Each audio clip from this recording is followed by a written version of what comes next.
Во време кога Македонија е фокусирана на добивање датум за преговори со Европската Унија, Брисел се занимава со сопствените избори. Што тие донесоа и дали Македонија после овие резултати може да биде среќна? Иако генерално евроскептиците не победија, загрижуваат барем две точки – гласањето во Грција и гласањето во Франција. Од друга страна, Македонија е во трка и со самата себе си. На повидок е нова влада која треба да донесе промени во досегашниот начин на владење. Дали ќе успее? Вечерва гости на 24 отворено министерката за одбрана и заменик председател на СДСМ Радмила Шекеринска. Добра вечер за вас. Поранешниот амбасадор Мухамед Халили. Добра вечер. Добра вечер. Аналитичарот Благојче Атанасовски. Добра вечер. И Александар Кржаловски од МЦМС. Добра вечер и за вас. На почетокот ќе отворим емисијата со она што беше денеска актуелно, регионално веројатно сите помалку ги загрижи, случувањата во Косово, како враќање во едни заборавени времиња, звечка оружјето, заострена реторика, дали тоа ја подигна будноста и во редовите на владата? Она што се случуваше денеска на Косово, мислам дека испрати две пораки до нас овде. Прво дека продолжуваме да живееме во регион во кој безбедноста е се уште тема и во кој што и мал проблем може да предизвика голем страв. И втората порака е дека навистина со право фокусов изминативе 2 години го ставивме на нашето членство во НАТО, кое што не само фактички, туку и политички може и во вакви моменти да ја испрати пораката на стабилност. Нашите институции ги следеа внимателно случувањата. Не е добро кога во нашето соседство се случуваат вакви работи. Не е во ред кога министри разменуваат изјави дури за употреба на армијата. Меѓутоа, факт е дека нашата безбедност е во целост гарантирана. И факт е дека дури ваквите изјави не успеа да ја изместат државата од дискусиите кои што сметам дека се многу посоодветни, дискусии за економија, дискусии за политички престројувања или политички промени. Тоа покажува дека чадорот на НАТО дури и пред формалното членство влијае.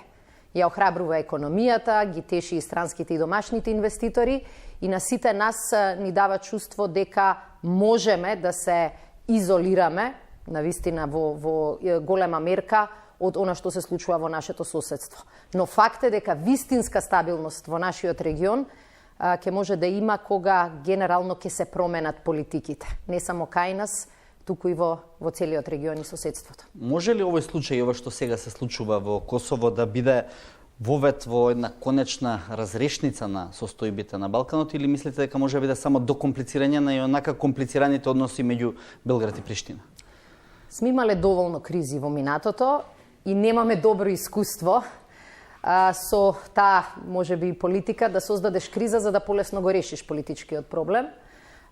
Многу поранешни политичари кои што се труделе со кризи да дојдат до решение, завршиле во многу потешка ситуација и како политичари, но и нивните земји. Не верувам дека тоа може да биде олеснувачки аргумент. Ниту во такви теории. И не може да се експериментира, ама не сакаме никој не сака да експериментира со суштинската работа како што е безбедност. Факт е дека изгледаше дека и Белград и Приштина се приближуваат кон некакви ставови, но од моментот од кога се покажа дека решението сепак не е постигнато, воведувањето на квотите, воведувањето на дополнителните тарифи, уште повеќе ги оддалечи. Не мислам дека тоа ќе биде финално. Очекувам продолжување, поинтензивно вклучување на Германија и Франција во преговорите помеѓу Белград и Приштина и се надеваме и очекуваме дека тоа ќе го релаксира малку регионот. Без решавање на овие невралгични прашања на Балканот, многу тешко ќе излеземе од политички и само во економски филм.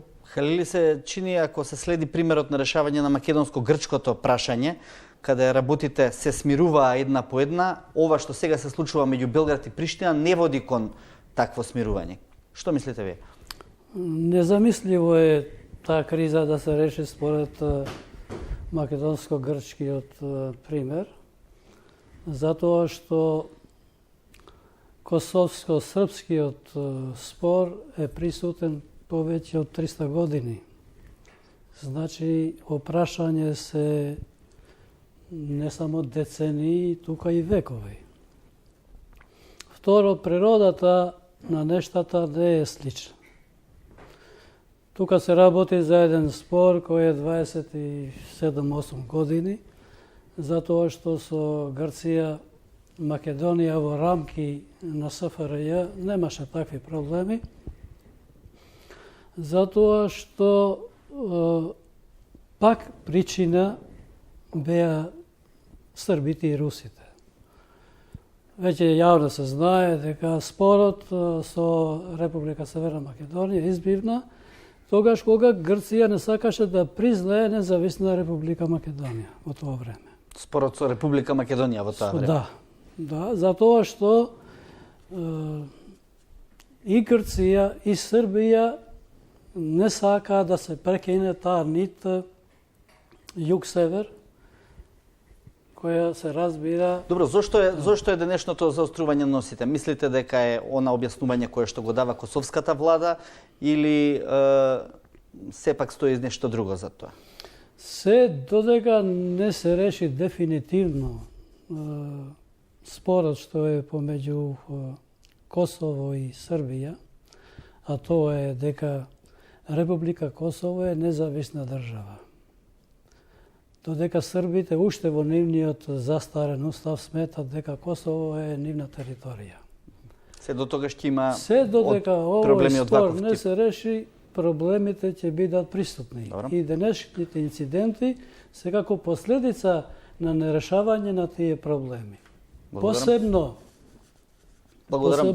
неколку дена поназад, затоа што Вучич жалеше зашто на средбата во Берлин не успеа да ја протура својата агенда. Исто така и Тачи жалеше дека наводно тој не успеал да го припои Прешевската долина кон Косово без да даде Северно Косово на србите. Се додека вакво размислување има, а нема размислување дека Косово е веќе држава и србите тоа да го тргнат од уставот, вакви проблеми ќе има. Иако овој проблем благодарам за сега, ќе се вратиме подоцна. Атанасовски? Па сметам дека после решавањето на македонско-грчкиот проблем околу нашето уставно име и со дефинитивното тргнување на овој, би рекол, безбедносен проблем во очите на меѓународната заедница на Балканскиот полуостров, притисокот врз владите и во Белград и во Приштина, веројатно во дипломатските кругови, во центрите на моќ кои се заинтересирани да го решат следно косовско-српскиот проблем или прашањето околу конечниот статус на Косово е многократно зголемен, па од тука верувам дека ова што денеска се случило на Косово е можеби една реакција, како да се изразам, нервозна реакција од страна и на припадниците на косовските безбедносни сили и да речеме на српската администрација на Северно Косово, односно доколку се погледне целокупната територија на Косово, фактички освен статусот на Косово како земја која не е членка на Обединетите нации, односно решавањето на косовскиот спор, косовскиот јазол е да се признае Косово како посебна независна држава, односно да стане и официјално член на Обединетите нации. Исто така е многу горлив проблем решавањето на статусот на Северно Косово, бидејќи знаеме дека повеќе од 90% од жителите на Северно Косово се срби, а Северно Косово територијално и административно припаѓа нели на територијата на Косово. Па од таа гледна точка верувам дека е многу тешко, покомплицирано и невозможно едноставно да се реши тој проблем со еден договор, бидејќи многу ќе влие врз практичното живење на населението, особено во северниот дел на Косово, бидејќи како што гледавме во изминатите месеци, дури имавме и некои тези и теории од одредени политичари, па би рекол и високи представници, дури од САД, па дури од Европска унија кој ја подотвара можности или прозорецот за условно кажано територијална размена на етнички територии меѓу Прешевската долина и Северно Косово, па тоа веднаш беше веројатно демантирано од германската канцеларија. канцеларија. Добро, овие прашања се долги и широки. Кржаловски, денови бевме сведоци на гласањето за Европскиот парламент. Се разбира дека и овие точки од Балканот се дел од она што ЕУ ја очекува. Дали изборните резултати се добра вест за Балканот? Па би рекол подобри од очекувањата. Дали се добри или најдобри ќе видиме за месец и пол, кога ќе биде самитот и дали ќе добиеме конечно датумот за почеток на преговори. Тоа барем ние што го очекуваме. И дали ќе нараздвојат од Албанија, бидејќи не верувам дека за Албанија ќе има консензус да се започнат преговорите. Она што е добро, неколку точки што беа битни е дека имаше голем одзив. За прв пат е свртен трендот, односно после 20 години намалување на излезноста, сега имаше над 50% излезност, што е добра вест генерално за Европа, дека нели се враќа надеж, нема веќе толку апатија, се заинтересирани луѓето гледат кај одат работиве, па сакаат да влијат. И тоа беше еден битен пресврт и релативно неочекувано. Очекувано беше доминантните партиски групации, Европските народни партии, ЕПП и социјалдемократите да намалат од бројот на пратеници и тоа се случи прилично колку што беа очекувањата меѓу 40 и 50 пратеници, што е прилично драстично и може да значи некое свртување или можеше да значи, ама те пак се најголемите групации и пак ќе го водат урото. Она што е интересен пробив е дека центристичките групации на зелените и на либерал-демократите сега се приближуваат, така да речем, најголем напредок има кај нив, но сето тоа заедно зборува дека уствари не се смени многу. Пак се некои ги викат проевропските или да ги тргнеме на страна на евроскептиците, победија и го запре. Тоа што беше поочекувано беа националистите или популистите како Фараш, не ја добија поддршката на кои што тие се надева. Да. Шеќеринска, за вас е добра вест или лоша вест гласањето на парламентарните избори во Европа, со оглед на тоа што има и неколку невралгични точки кои што може да бидат, така да кажам, непогодни за Македонија. Например, гласањето во Франција и гласањето во Грција. Ако ја гледаме големата слика, јас се сложувам дека ова беше добар ден. Особено земејќи ги предвид оние катастрофични предвидувања дека готово Европската унија само што не се распаднала или пак дека во Европскиот парламент националистите, оние кои што се генерално скептични кон Европската унија ќе направат голем пробив. Тоа не се случи и се покажа дека зголемувањето на одзивот е всушност резултат на мобилизацијата на еден дел од граѓаните кои можеби не учествувал многу активно во политичкиот живот, но кога видоа дека проектот наречен Европска унија може да биде загрозен, излегоа и поддржаа различни партии кои сите се залагаат за силна Европска унија. Да. Може би на различен начин. За разлика од претходните избори имаме зголемување за 8% поени на гласачите, од 42 на 50%. Да. И ова е навистина одличен резултат кој што комплетно не одговара на тезите дека граѓаните на Европска унија се повлекуваат многу повеќе во домашни национални води, а дека го препуштаат европскиот простор. Мислам дека овие резултати не треба да се гледаат сами по себе. Ако ги погледнете резултатите, например, на нивните анкети на Евробарометар, кои ги прави секоја година, ќе видите дека во сите последни анкети се бележеше многу силно зголемување на поддршката на Европската унија. И тоа на она по мене, важно прашање. Кога ќе ги прашате граѓаните дали ЕУ е добра за нив или е лоша, последната анкета покажуваше 62% кои велат дека за нив и за нивната држава ЕУ е добра работа. И тоа е, ако не се лажам, најдобар резултат после 92 кога беат звездените моменти на Европската унија.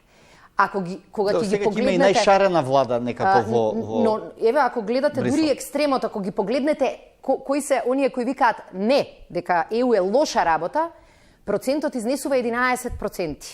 И тоа е најнизок од финансиската криза до денес. Што значи дека може би заради Брекзит, може би заради случувањата околу Европската Унија. Граѓаните на некој начин рекоа имаме многу што да изабележиме на Европската Унија, како што имаат што да им забележат и на нивните влади, ама сепак знаеме дека во овој дел од светот сме побезбедни, попросперитетни, имаме подобар живот, имаме повеќе шанси. И мислам дека резултатите ги покажаа овие впечатоци. Факт е дека најголем пробив направија зелените, кои јас би ги рекла лево, не центар, и либералите. И тоа, мислам дека исто е резултат на генерално поделбата. Во сите држави ќе видите дека многу повеќе партии успеваат да влезат во парламентот. Се цепи помалку, оној класичен систем на две политички партии, многу помалку го има.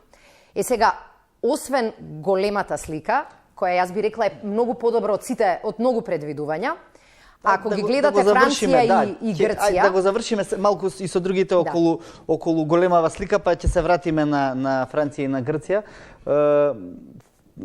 На што се должи тоа што граѓаните на ЕУ не дозволија практично да надвладеат тие крајните десничарски сили? Дали тоа е растечкиот пробив во некои источни европски држави на авторитарните режими, кои што веројатно ги уплашија европските граѓани?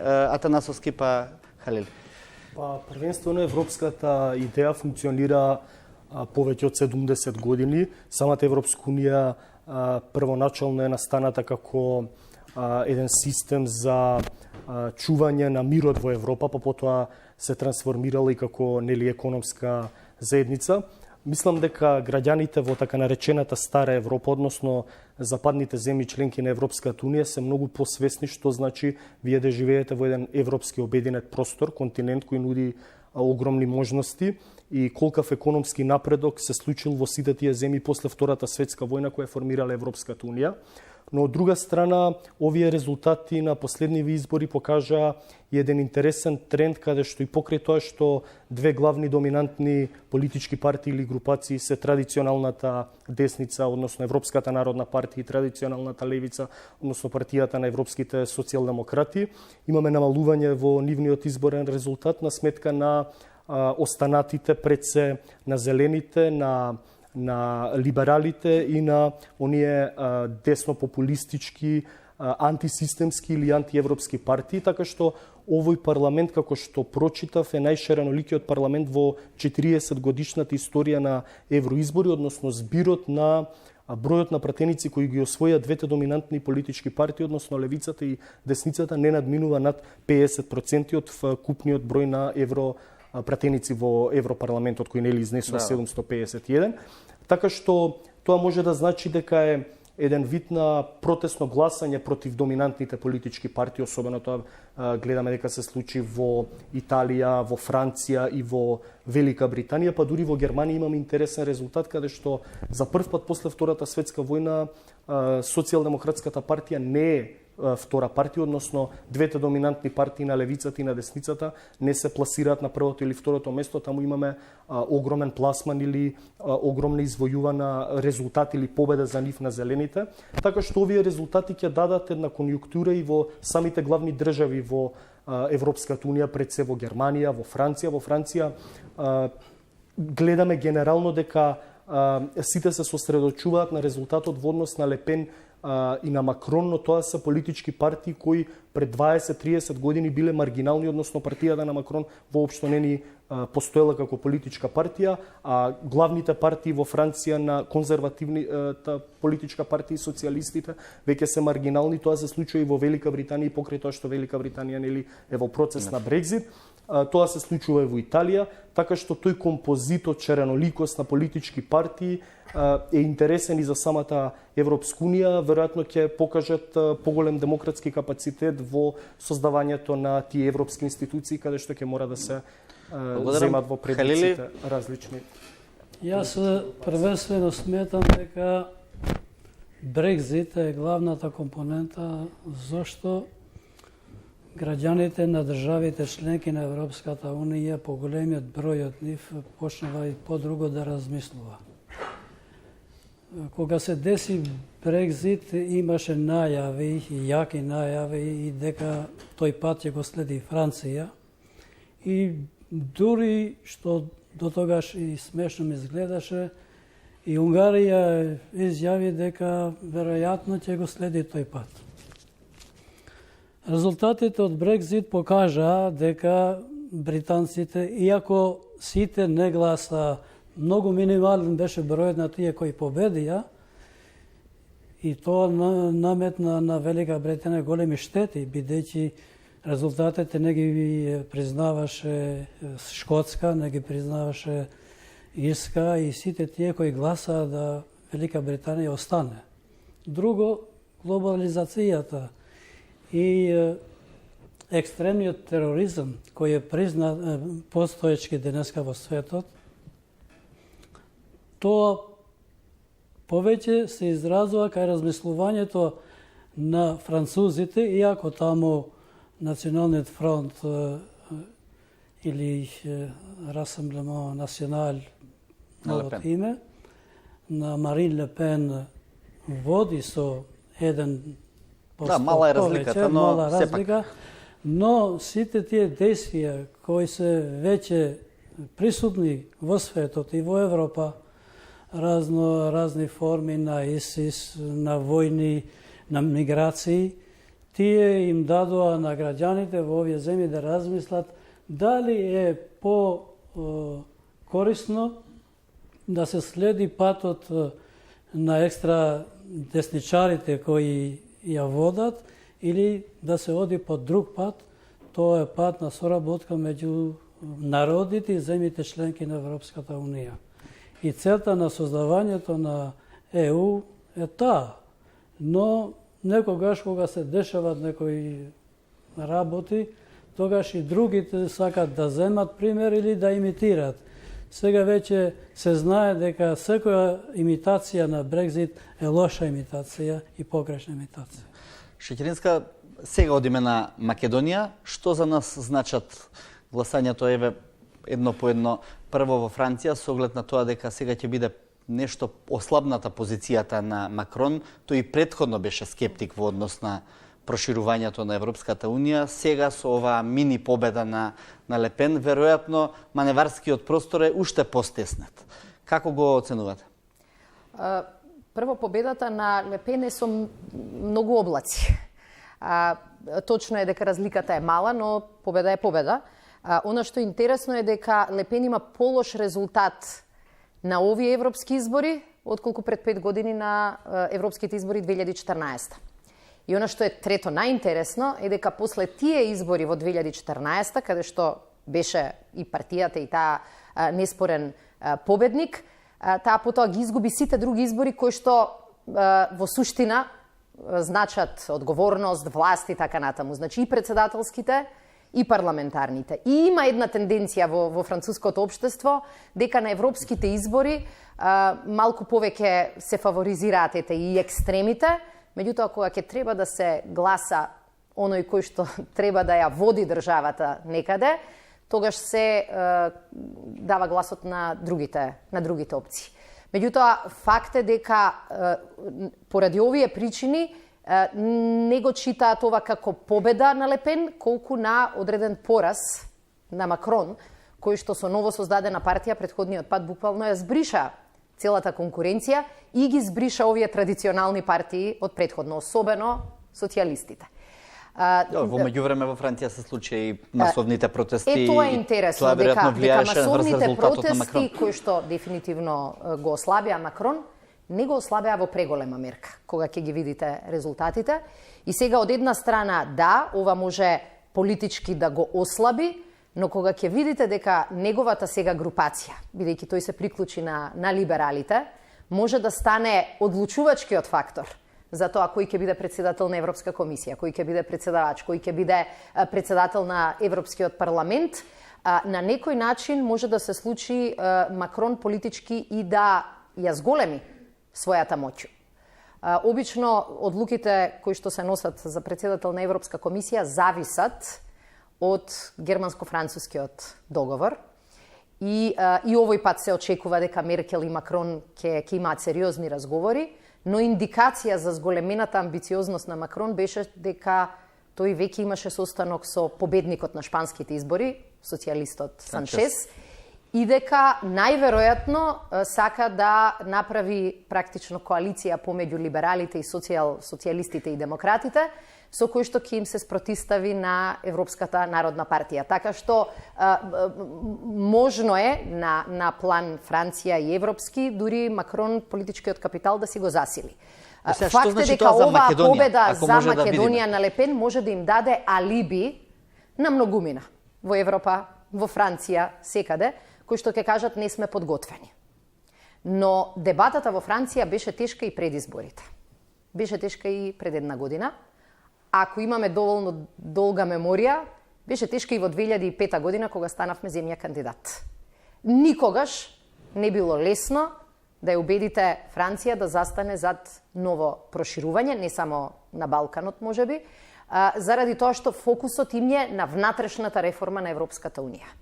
И мислам дека клучната порака која што ќе треба и ја испраќаме до Франција е дека она што го најавија изминатиот период, очекуваме да го испорачат. А што најавија? Дека доколку имаме резултати и на планот на внатрешни реформи, и на планот на решавање на регионалните и билатералните прашања, дека тоа Европска Унија го смета за нивен интерес во стабилен Балкан. Зборувате за средбата на Заев со Макрон во Берлин? Да, зборувам за сите предходни средби кога се среќававме. Никогаш нема да видите многу голем ентузијазам, но никој веќе не може да ја постави дилемата дали заслуживме почеток на преговори. Никој. Вчерашната изјава на ЕУ амбасадорот тоа го покажува. Знаете колку европските амбасадори се воздржани денови пред извештајот. Велат, почекајте. Тоа излезе со две изјави. Добре, но ние сме добиле десетина добри извештаи. Знаете како сме добиле? Не сме добиле десетина добри. Не сме добиле десетина добри извештаи. После 2010-11 добивавме се полоши и полоши извештаи. И да не живееме воопшто во илузија дека многу добри извештаи сме добиле. Ние овој пат на сите клучни барања или сите клучни теми имаме одлични резултати. Но постоја барем 3 до 4 препораки за отпочнување на преговорите. Дефинитивно, но пречката која тогаш не спречуваше е елиминирана. А при тоа, како држава, не дозволивме да си направиме ниту една слабост. Медиуми, резултат. Избори, резултат. Спроведување на реформи домашни во делот на правосудството, резултат. Транспарентност, резултат. Сите теми кои што беа лоцирани, не оставаме алиби лесно да биде користен. И затоа не е случајно овој коментар дека навистина Албанија и Северна Македонија се издвојуваат според резултатите. Ние треба да сме заинтересирани за почеток на преговорите и за нас и за Албанија. Заедно процесот е многу посилен. Европската комисија многу повеќе влегува. Но факт е дека со работата последнава година, последните 2 години, не им оставивме на оние кои што се противници на проширувањето многу аргументи да ги користат против нас. Тоа е она што треба да го сработуваме. Кржаловски, што мислите вие во однос на датумот за преговори? Прво се согласувам со Побајаги со анализата на министерката за европските случувања, ама тука па мене ми е стравот за нас. Ја не сум многу оптимист дека ќе, дури сум прилично убеден дека нема сега да добиеме, веројатно во јануари ќе биде препорак, односно почетокот евентуален на преговори. А тоа и тоа не од политички причини, туку од менеджмент, дека резултатов дава толку можности да цел месец ќе се занимаваат они со себе, и го спомената Шекеринска да амбицијата сега на либерал-демократија каде што е Макрон, иако се толкува пораз во Франција, ама тој веќе ја запржува чорбава за како ќе биде изгледот новата комисија и ја најави амбицијата нивниот кандидат Маргарет Вестегар да биде председател на комисијата, а не Манфред Вебер или Франс Тимерманс од водечките две партии. Тие само по себе си кај нив заплеткана, бидејќи да ЕПП е победник и би требало Вебер да биде примарниот кандидат, ама па и кај нив и у Германија изгубија, мислам се намали нивниот број на пратеници, а Тимерманс за разлика изненадувачки победи у Холандија. Таму се очекуваше повеќе овие крајните десничари да направат подобро, а победија социјалдемокративе каде што тој е водечки кандидат. И сега тоа ја компликува сликата, што мислам дека ќе им земе многу од вниманието на самите себе, на составувањето на групациите во парламентот, на изборот на комисијата и генерално не знам дали ќе стигнат да се занимаваат со нас. Нормално тоа ќе мора да има нешто на самитот, ама не верувам дека ќе се стигне дури од технички причини. Некаде разбрав дека во Германија има, мора да се изгласа за да дојде на самитот, а таму само имале 6 до 9 јуни сесија, а па за да стигне на дневен ред таму, касно се објавува извештај утре 29 мај. Така да има доста пречки, ама не би се секирал толку и да не добиеме сега.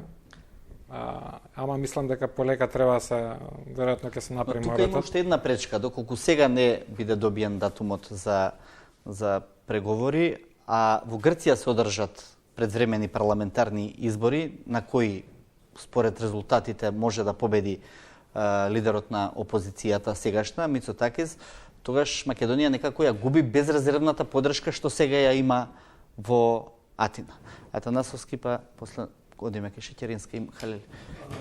Изминатите месеци, па дури би рекол и година дена наназад, анкетите кои ги следиме, кои се пласираат во медиумите, кои ги прават во грчкото општество, покажуваат тенденција на зголемување на поддршката за опозицијскиот лидер Киријакос Мицотакис во однос на владата предводена од Алексис Ципрас, но не сметам дека решавањето на проблемот на името кој од страна на грчката опозиција исто така беше дочекано на нож, парафразирано велејќи дека тоа е и предавнички договор за интересите на грчкиот народ, грчката држава, е дополнително само го намали рейтингот на Ципрас, но неиспорачувањето на оние ветувања на Алексис Ципрас за излегување на Грција од кризата доведе до промена на расположението кај грчките гласачи. Односно, сакам да поентирам дека очекувано беше дека на овие евроизбори ќе победи опозицијата во Грција предводена од Мицотакис и Нова демократија, а тоа ќе дополнително представува како еден ветар во грбот на опозицијата на наредните, веќе видовме предвремени парламентарни избори кои треба да се случат на 30 јуни по сите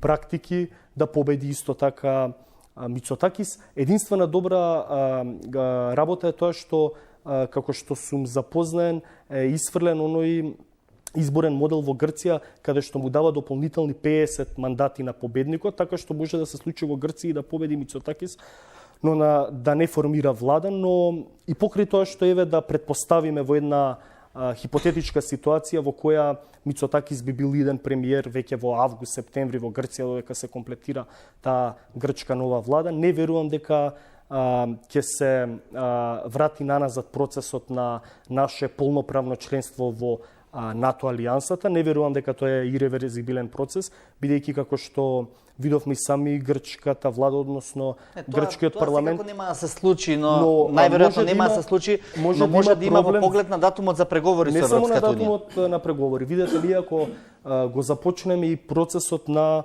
наше преговарање со Европската унија, односно ги отвориме поглавијата, веројатно тоа ќе биде еден долготраен, па би рекол и макотрпен процес на општествено менување на самата земја и општество, менување на навиките, на начинот на живење. Тој процес трае од земја во земја различно, но од 7 до 10 години до полноправното членство на една земја во Европската унија. Така што и самиот лидер Мицотакис најави дека ќе стори се согласно тие механизми кои му се на располагање, не да го блокира нашиот европски пат, туку да ги намали под наводници штетите што ги предизвикува договорот од Преспа согласно неговата реторика, така што таа националистичка реторика, тој дискурс Ние, впрочем, и на самитот на НАТО во Букуреш ветото токму го добивме од претходниците на Мицотакис, односно од таа политичка партија Нова демократија. Таа политичка партија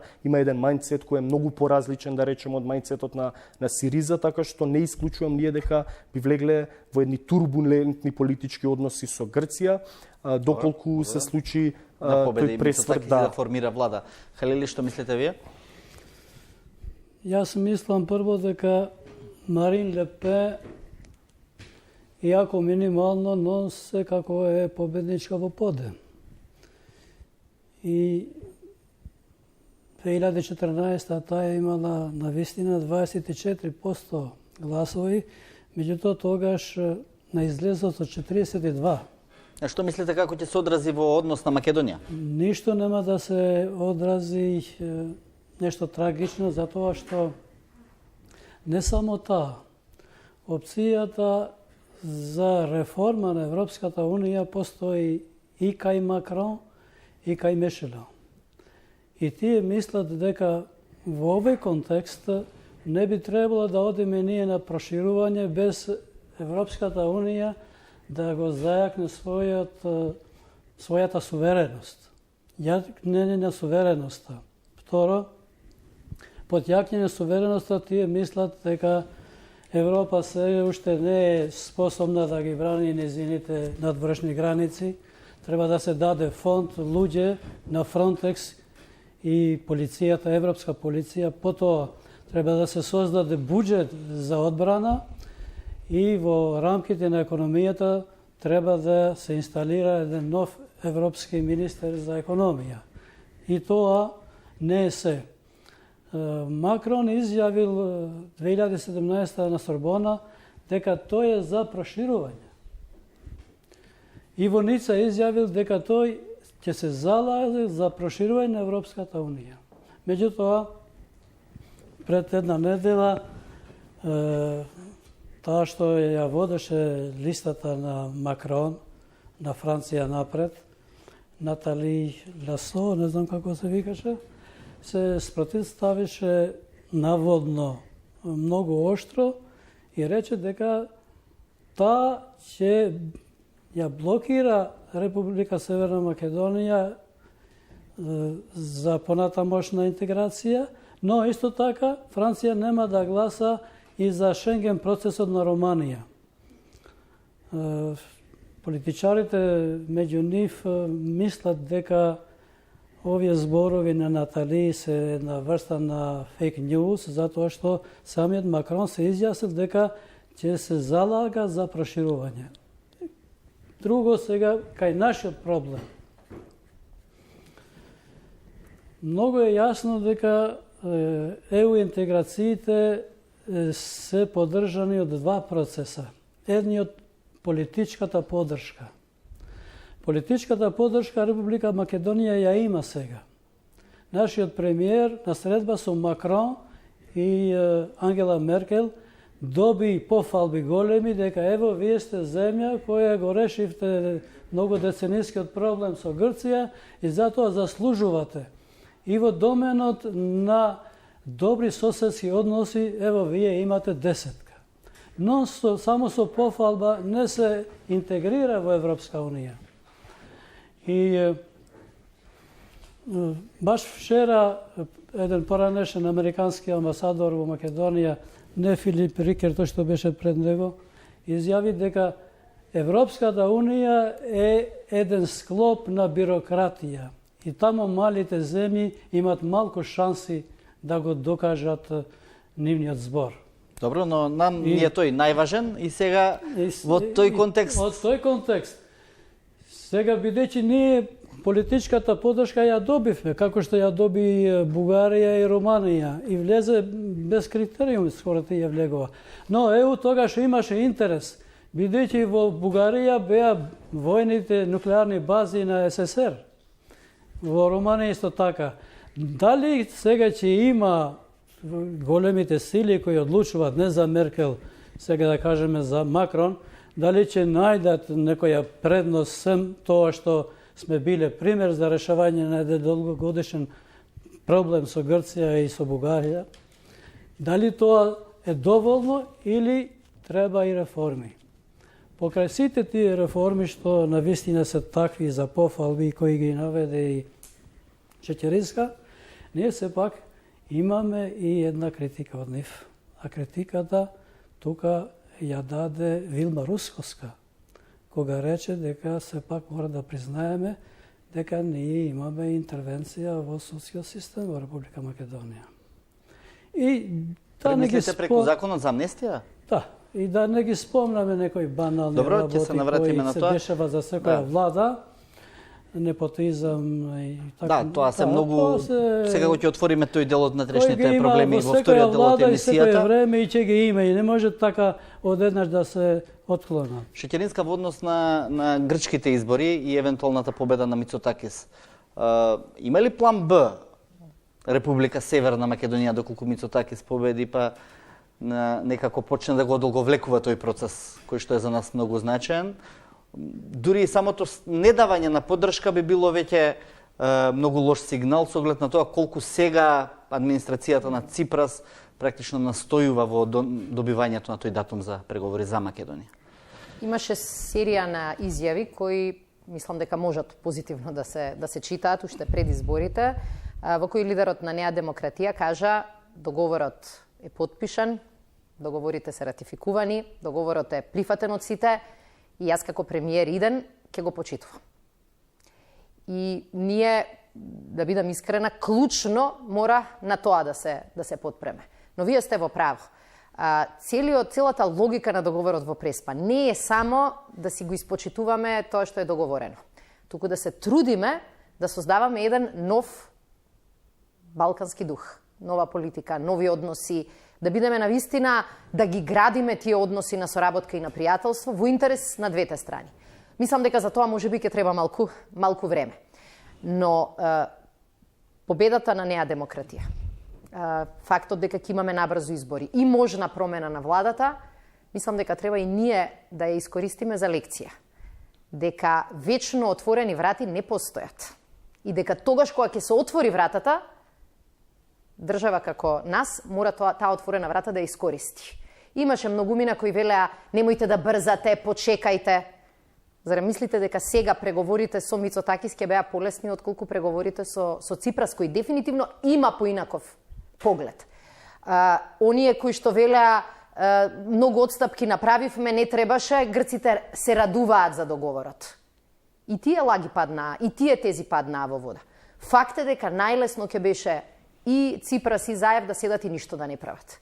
Меѓутоа, како држава не ги само решивме овие проблеми, јас тука го вбројувам и договорот со Бугарија, туку за разлика од минатата година кога некои можеби европски политичари можеа да ни кажат да, многу се фокусиравте на односите со соседите, ама што со оваа тема, што со внатрешните реформи.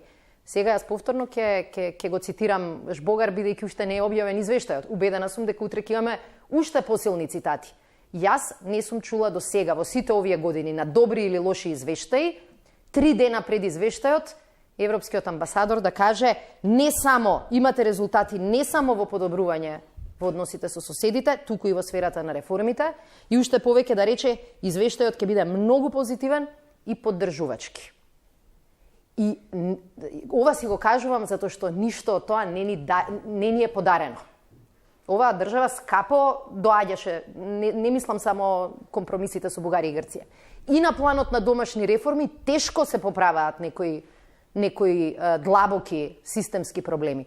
Дали тука ни завршува работата? Не. Постои преговорите ли план, работна група во Министерството на надворешни работи, во владата, за тоа како во наредниот еден месец ќе се однесувате кон односите со Брисел и со државите членки на Европската унија, бидејќи дипломатијата е таа што треба да го истурка овој процес. Ако се остави на стихијата и на Макрон, претпоставувам дека ништо нема да се случи. Целиот фокус е посветен на постојани контакти и постојано повторување. Дека не очекувавме Европска унија да ни ги реши проблемите. Ама со право очекуваме кога ги решивме да го исполни својот дел од обврските, од ветувањата. Знаете како, мала држава не може да очекува дека само за нас сега ќе зборат и со нас ќе се оптоваруваат. Гори таму на многу фронтови. измеѓу блоковите, измеѓу земјите, големи преговори, паралелно се преговара и за многу други политички теми околу финансиските перспективи и слично. Но ако ние не чукаме на вратите, ако ние не повторуваме иста порака, никој нема од нив да се потресе за нас и па дури и за регионот. Факт е дека Франција и Германија влегуваат многу посериозно во преговорите помеѓу Србија и Косово. И тоа е некогаш минус, ние ќе треба да го искористиме како плюс. Заинтересирани се тоа да успее. Бидејќи се заинтересирани, ние ја испраќаме пораката дека нашиот модел не толку на решавање на спорот, туку дека ако ги завршиш обврските, резултатот се гледа, ќе биде аргумент дополнителен. Има и луѓе кои велат дека заради Косово и Србија на дел од европските политичари им е страф да ја одвојат нашата земја од Албанија во поглед на одлуката. И тоа е проблем, заради тоа што холандскиот парламент, например, јасно кажа дека во овој момент не би поддржале преговори. Така што многу фактори влијаат и ние се мора да направиме и нашиот фокус е на тоа. Оваа година ги теравме скринингот, не ја изгубивме годината. Фокусот е да ги почнеме преговорите час поскоро. И мислам дека тоа ќе влијае не само на нас добро, ќе влијае многу добро и на сите наши соседи. Убедена сум дека Грција од тоа може само да профитира. Стабилен Балкан е и нивен интерес. И очекувам и посакувам да од другата страна имаме неа демократија на власт, која не може да биде иста као неа демократија во опозиција, бидејќи ќе носи сосема поинаква одговорност и ќе сака да продолжи да има стратешка улога во своето соседство. Кршаловски, што мислите вие за односот Македонија-Грција по евентуална победа на... Па мислам дека веќе не е евентуална, дека е прилично известно, дека ќе биде Мицотаки следниот премиер и тоа најверојатно 30 јуни веќе ќе бидат изборите и очекувам да биде покомплицирана ситуацијата.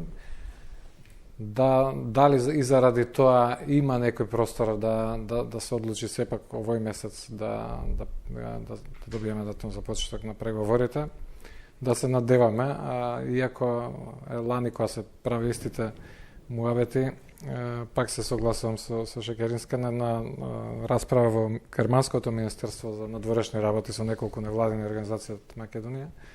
Ни викаат, сега преговараме како ќе биде препораката за самитот. Вика, вие сте 6-та подточка на 30-та точка со Франција што расправам. И до таа смисла, да и затоа ги спомнав преговорите од комесарот. Да, но прашањето е како ќе се наметне прашањето, сепак доколку Македонија успее да го наметне, да го подигне на повисоко ниво, тогаш ќе... Ама па од друга страна не би се притресувал многу за мене. Генерално побитно беше ова со НАТО што се успеа, дури и таму очекував некаква обструкција од Грција, ама се покажа дека се обстоја на својот збор и мислам дека веќе нема пречки за членството НАТО, дали декември, дали јануари, тоа ќе се затвори. И дури од економски аспект е поважно во НАТО да сме, да не се брзаме сега, бидејќи во Бугарија и Романија главниот економски прогрес, растот на бруто домашниот производ, беше од тие 3 години кога беа членки на НАТО, а се уште не беа на ЕУ. Добро, после кризата дојде, ама главниот скок беше тој, дека инвеститорите имаат сигурност, а уште немаат сите обврски што ги носи Европската Унија. Добро, иако не може времињата не може да се споредат веројатно 2001, 2002, 2004 со 2018. Јас не мислам дека има преголема разлика во делот на НАТО влијанието врз економијата и ние таа ја чувствувавме и минатата година. Значи, од јануари, кога излегоа првите анализи на кредитниот наш рейтинг, подобрувањето го образлагаа со членството кое што го очекуваат во текот на следните година и пол-две. И ние имаме 2018 заради тоа 4 пати повисоки инвестиции од колку претходната година, за прв пат над 600 милиони евра. 2 пати повеќе од најдобрата година. Има и други, предпоставувам, влијанија, но фактот дека и кај домашните, и кај странските инвеститори може тој политички ризик да се минимизира, ги ослободи и ги охрабри да влезат. И тоа го гледаме и оваа година. по ратификацијата од страна на грчкиот парламент, по подпишувањето на протоколот, имавме навистина серија на фирми кои што прво имаа интерес, а со некои од нив веќе и се подпишаа договорите. Но јас сметам дека и во Бугарија и во Романија НАТО и ЕУ процесот течеа паралелно како што и ние сега сакаме да ни течат. Членството во НАТО одеше горе-доле заедно со почеток на преговори. Македонија утре да ни понудат членство, јас би рекла не сме подготвени, ама преговорите се тие кои ви ги носат поише европски пари, повеќе европски притисок, а помалку европски обврски. И тоа е тој најдобар период за економијата да ја стигне малку европската економија. Ние дали постакуваме во извештајот на Европската Унија да ни пишува дека вие многу сте напредувале во однос на минатиот извештај, или очекуваме еден извештај кога ќе се каже дека Република Македонија ги исполнила, Северна Македонија ги исполнила критериумите за членство. Кој од овие две очекуваме сега? Јас сега ќе ви кажам најодговорно дека ние не можеме да добиеме извештај во кој што ќе стои дека ги исполнуваме условите за членство. Да ги исполнуваме условите за членство, сега ќе им бараме да не примат како членка. Токму за тоа. Но она што се бара од овој извештај е да каже дека ги исполнуваме оние услови кои што обезбедуваат почеток на преговори. И најодговорно тврдам, врз база на сите извештаи, на сите земји што почнале преговори, дека како држава ги исполнуваме тие и дека во одредени сектори имаше многу интересен извештај на еден германски think tank иницијатива за европска стабилност, кој што покажа дека во клучните поглавија имаме навистина подобра ситуација дури од земјите кои што веќе преговараат. Но без почеток на преговори не можете тој процес да го засилите.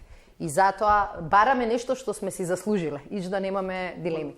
Да се надоврзам само ако смеам кратко, почетокот на преговорите со Европската Унија за секоја земја членка која веќе е полноправна членка на Европската Унија од источниот социјалистички блок, представуваше катализатор на тие трансформации општествени, политички, економски, односно исполнување на сите тие европски вредности и критериуми, односно подготовка за тие земји членки да станат полноправни членки на европското семејство. Значи, секоја земја членка најголемиот свој напредок, особено во економијата, намалување на невработеноста, преминот од тоа социјалистичко во модерно западно демократско општество и се случи во процесот на преговарање со Европската Унија, а претходно истите тие стануваат членки на НАТО. Суштината на Македонија и на нас како општество и како граѓани е тоа што секоја влада, ако ние ги почнеме преговорите оваа година, дај Боже да ги почнеме, од тука па натаму целиот свој општествен капитал, целата енергија да се сосредоточи во реформирање на општеството и испорачување на реални системски промени во секоја општествена сфера. Значи во економијата, во јавната администрација, владењето на правото, судството, па дури ако сакат и културата, земјоделството и сите општествени сфери, се со цел да се подобри стандардот на обичниот граѓанин и оваа држава, ја не сум, например, лаик да поверувам дека ние можеме да станеме високо развиена западна земја, но да стигнеме до едно ниво каде што нашата држава ќе има еден задоволителен стандард, како што имаат земјите членки од Централна Европа, Балтичките земји членки кои денеска се членки на Европска Унија и на НАТО, за да може ние и по нашето полноправно членство во НАТО и во Европската Унија да бидеме земја која го заслужила своето место во тие европски и евроатлантски интеграции, бидејќи денеска по сите меѓународни извештаи од самата Европска Унија и по сите анализи Бугарија и Романија се примени врз база на едни политички, да речам, одлуки и многу европски челници денеска велат дека со статусот кој денеска го имаат во Бугарија и Романија, тие земји членки денеска не би биле подготвени земји членки на Европската Унија. Имаме голем проблем со корупцијата, да речеме, во Романија, во Бугарија имаме проблем со нискиот животен стандард и со иселувањето. Поентата ми е дека нашето членство во НАТО, кое членство не ради заокружување на нашата државност, безбедност, стабилизација и гарант на нашиот територијален интегритет и суверенитет, Од друга страна, нашето членство во Европска унија не треба да биде членство само по себе, ние да станеме земја членка на Европска унија дали за 5-10 години и да бидеме држава која ги има, да речем, истите или слични проблеми како што ги има денес, да речеме, висока невработеност, низок животен стандард, партизирано судство, партизирана јавна администрација, односно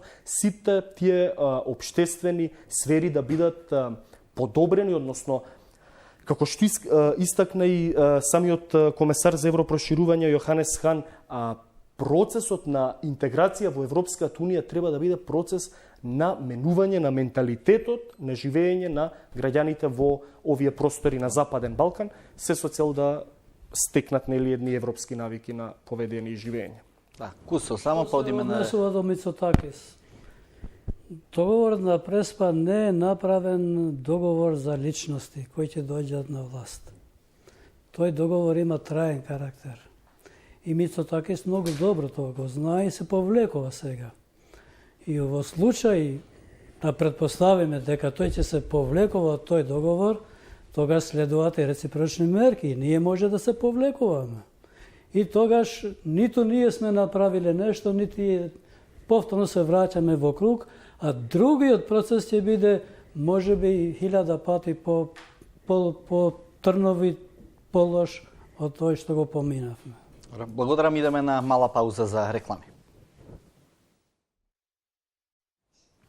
Повторно во студиото на телевизија 24 дебатираме на тема европските избори, но сега малку и од аспект на она што деновиве се случуваше на внатрешно политичката сцена, пред се промените во СДСМ и најавеното гласање практично на новата влада на Република Северна Македонија. Кога пред малку зборувавте за реформите и за тоа што се е направено, слушајќи ве, добив впечаток дека воопшто немало потреба за никакви промени, ако сето тоа е направено што зборувавте за реформите во медиумите, во правосудството, во системот што е за борба против корупцијата. Точно има одредени чекори, меѓутоа и самото гласање на претседателските избори покажа дека кај граѓаните постои одредено незадоволство од начинот на владење, што вие потоа го верификувавте практично преку промените во СДСМ, а веројатно сега и во владата. Каде е тогаш дискрепанцата меѓу она што го зборувавте пред малку и перцепцијата на граѓаните за работата на вашата влада? Јас не мислам дека има разлика. Кога кажуваме што све е сработено, не мислам дека треба да го минимизираме, бидејќи тие работи ќе бидат на хартија, ќе бидат потврдени од некој што нема, да кажам, скриен интерес. Меѓутоа, проблемите кои ги има оваа држава не се малку на број.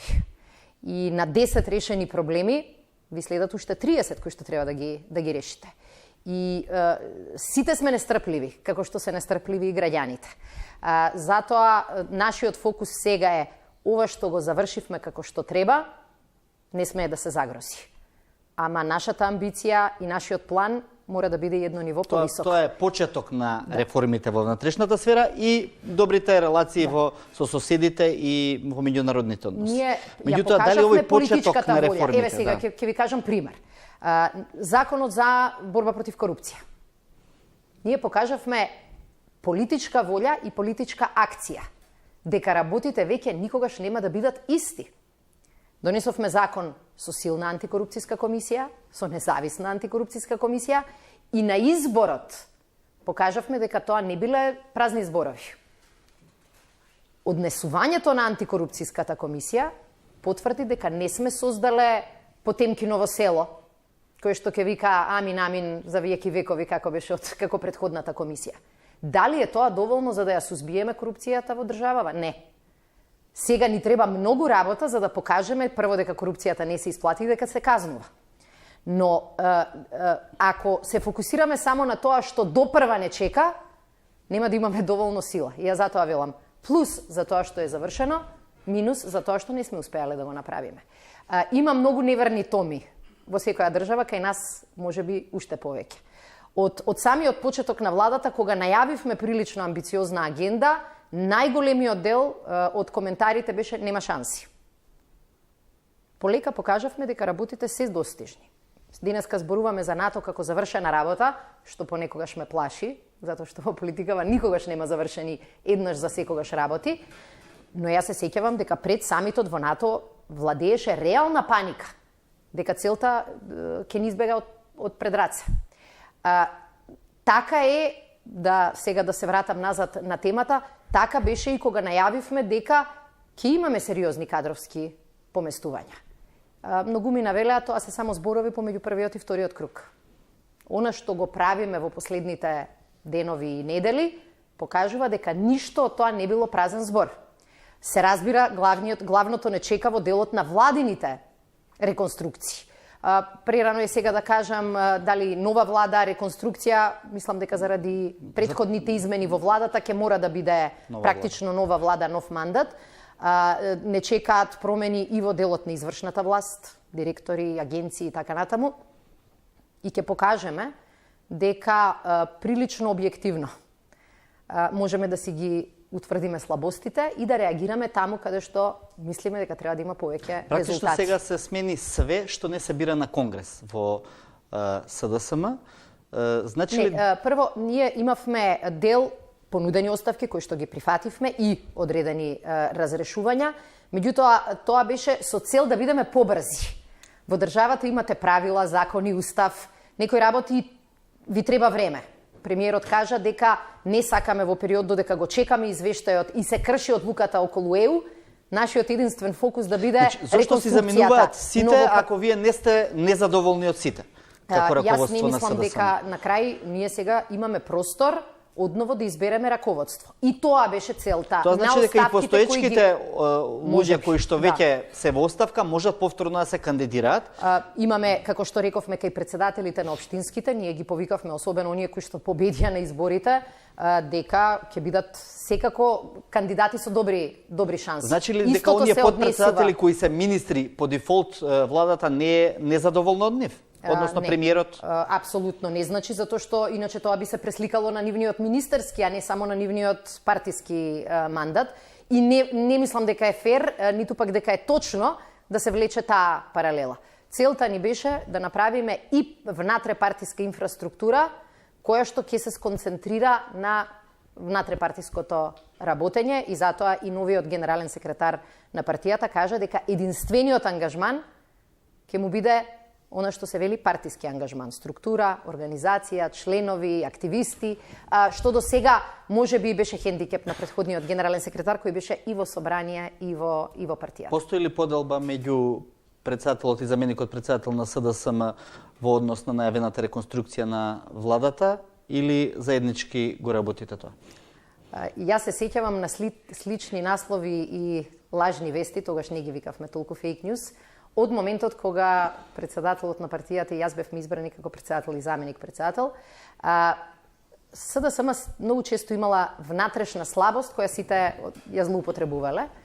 Покажавме дека сме имуни на таа слабост и дека кога највеќе сака во тешки моменти да направат конфликт, ние покажавме дека не сме внатре заради лична цел, туку заради крупна и тешка цел. И затоа не, како што не им успеа за време на кризата, нема да им успее ни сега пост кризата. Затоа за овие работи дискутираме заедно. Вие како еден од единствените функционери на СДСМ ја преживеавте оваа сегашна реконструкција во СДСМ? Не, зборувавме за тоа дека дали ќе се свикува конгрес или нема да се свикува конгрес. И јас мислам дека и голем дел од луѓето кои што работеле, кои што добро работеле, повторно ќе бидат некаде, но ни требаше, како да кажам, поинаква структура. Фокус кон одредени работи, го имаме сега 2 годишното искуство да бидете во влада, но и да мора да ја одржувате партиската инфраструктура. И мислам дека е тоа, ја би рекла, и нормална работа. Кај нас се добива малку така димензии интригантни, малку на се додава или се одзема, паднаа во вода. Голем дел од тие лажни вести кои проструија во изминативе неколку дена и тие сами себе си се демантираа. Точно ли е дека се односите СДСМ дуи до таа мера затегнати што е можно создавање и на нова владина коалиција? Не. Особено во делот на министерувањето на Садула Дураку? Не, доаѓам од седница на влада, на која што поминавме, не знам колку 60-70 точки, верувајте, дури и повеќе беа. Ако имате затегнати односи, не можете да функционирате како што треба во влада. Ние одиме кон реконструкција, кон нова влада. И нормално е дека шпекулации ќе има 1001, а ќе има и различни можни потези. Со сите коалициони партнери разговараме. И апсолутно никоја од партиите не е имуна на промените, но далеко од тоа дека ние во СДСМ го правиме списокот и сами одлучуваме. Коалицијска влада е влада за која што сите дискутираат. И точно е дека треба да дискутираме за тоа како да бидеме подобри, а не како Петко да стане Станко. Оти тоа и ние сме свесни дека ниту е доволно, ниту е само таму проблемот. Ако вие се прашувате кои од сегашните министри не заслужуваат да бидат дел од владата? И вие знаете дека на вакво прашање не е во ред овде да давам одговор. Во разговорот со нашите колеги за овие работи разговараме многу директно и нашите одлуки и мислења ќе ги видите со изборот на новата влада. Кога очекувате тоа да се случи? Како што најави премиерот, чекаме да биде готов извештајот, утре ќе биде објавен. Првите недела дена ќе бидат многу важни и ќе се трудиме навистина и премиерот ќе го има тој фокус и сите ние да разговараме со што е можно поголем број на земји членки на Унијата. Очекувам во првите 10 дена од јуни овој дел од работата да го завршиме. Дали во реконструкцијата ќе бидат офатени пред се економските ресори или оние што носат друга општествена одговорност? Мислам дека многу е тешко да направите таква груба пресметка. Јас претпоставувам дека кај различните области, во сите области ќе имаме одредени измени. Но во суштина, ако ги анализирате клучните политики на владата, кои ни беа приоритет овие 2 години, оваа влада не само што успеа да покаже резултати, успеа да победи уште и на 2 циклуса избори. Прво локални, а потоа председателски избори. И тоа на половина на мандатот воопшто не е лесно. Вие гледате, ги спомнувавме Франција и така натаму на сред мандат, многу тешко е да победите. Така што со сета критика и само критика која ние си ја кажуваме, да не заборавиме. На овие председателски избори, после 2 години мандат, оваа коалиција победи. Но ние покажавме доблест и кога победуваме. Дека пораките ги слушаме, дека не бегаме од критика, туку дека критиката ја користиме за да бидеме подобри. Дали Шеќеринска ќе остане министар за одбрана во новата влада? На неколку прашања од овој тип кажав дека не е соодветно да дискутираме сами за себе. Мислам, јас кога бев воспитувана ме учеа дека тоа не е баш знак на воспитување. Но добро, но што би била вашата желба во однос на тие процеси што се таму веќе започнати? Дека во клучните политики, во клучните приоритети на оваа влада ние не направивме ниту една стратешка и важна грешка. Добро, имаме прашање од публиката. Моето име е Моника Пижевска, јас сум студентка на политички науки при Правниот факултет Јустинијан I. Моето прашање е до сите присутни. Дали сметате дека српско-косовскиот спор има тенденција да прерасте во нешто налик израелско-палестинскиот конфликт? Ве молам за по-блиц одговор, ако можете, повелете. Нема таква шанса, но е тешко да се реши, затоа што ниту кај србите, ниту кај косоварите има одредени правци како треба да се оди напред. Вучич тоа го искористува сега за инсталирање во власта, бидејќи имаше долготрајни демонстрации, додека албанците од Косово имат несогласување помеѓу председателот на државата и премиерот. Во планот Атисари дословно стои дека за Косово враќање назад во позициите од 99 година нема. Не е дозволено. Не е дозволено поделба на Косово и не е дозволено некој да врши агресија врз Косово. Тоа се 3 точки кои не може никој, дури и председателот на државата Република Косово Тачи, кој досега се повикуваше дека ја има поддршката на САД, што излезе дека тоа не е точно. Планот Меркел-Макрон, на почеток Макрон беше малку колеблив, но сега сум сигурен, според некои извори, дека ќе биде доследен не само тој, туку цела Европска Унија. Целата работа е препуштена на Европска Унија.